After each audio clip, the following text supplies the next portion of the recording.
Now denim, we often associate it with bikes, don't we? But did you realise that when Levi's stopped Tesco importing their jeans into the UK, that could have implications for the bike market? Let me explain. You see, once upon a time, if you wanted a new bike, you simply went to your local dealer and did a deal. Then about 5 or 6 years ago, a new phenomenon hit the market, the Parallell dealer. There you could actually make savings, massive savings, of between £2,000 and £3,000.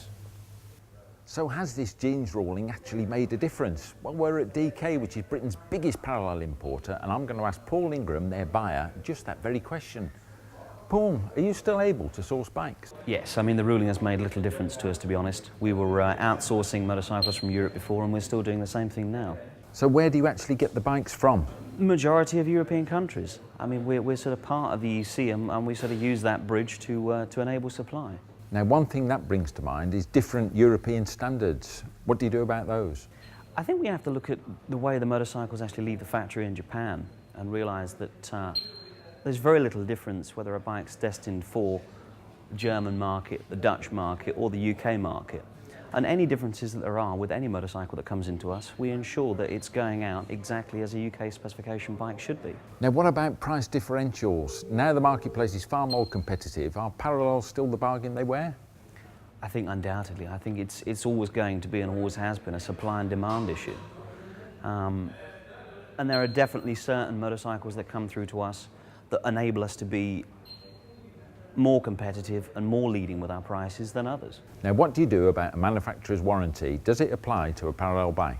It's still a bit of a grey area, to be honest with you, Jeff. I think rather than sort of answer specific about whether it applies or not, I'd much rather just say that the warranties that we put on all of our bikes that go out are our own warranties. We actually self-fund them. And what we try and do to sort of make it a more attractive option is to extend it out. We actually give a 3-year warranty on every new motorcycle we sell. Now, this isn't one of those con policies then that the buyer's actually got to pay for, is it? No, it's not. It's our own policy. It's not a bought-in policy. We sort of took the decision that we needed to give our customers peace of mind. So we've extended the warranty out, given it 3 years, and it's, as I say, it's self-funded. So if that isn't a problem, on a similar vein, what about official recalls? Well, the recall side of things, to be honest, is never a problem for us. We usually get notification from our European suppliers when there is a recall, exactly the same as the UK importer would.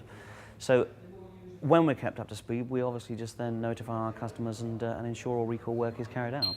On the question of servicing, does the buyer have to come back to you, or could he go to his local dealer? We like them to come back to us, but they are free to go elsewhere. And that isn't a problem?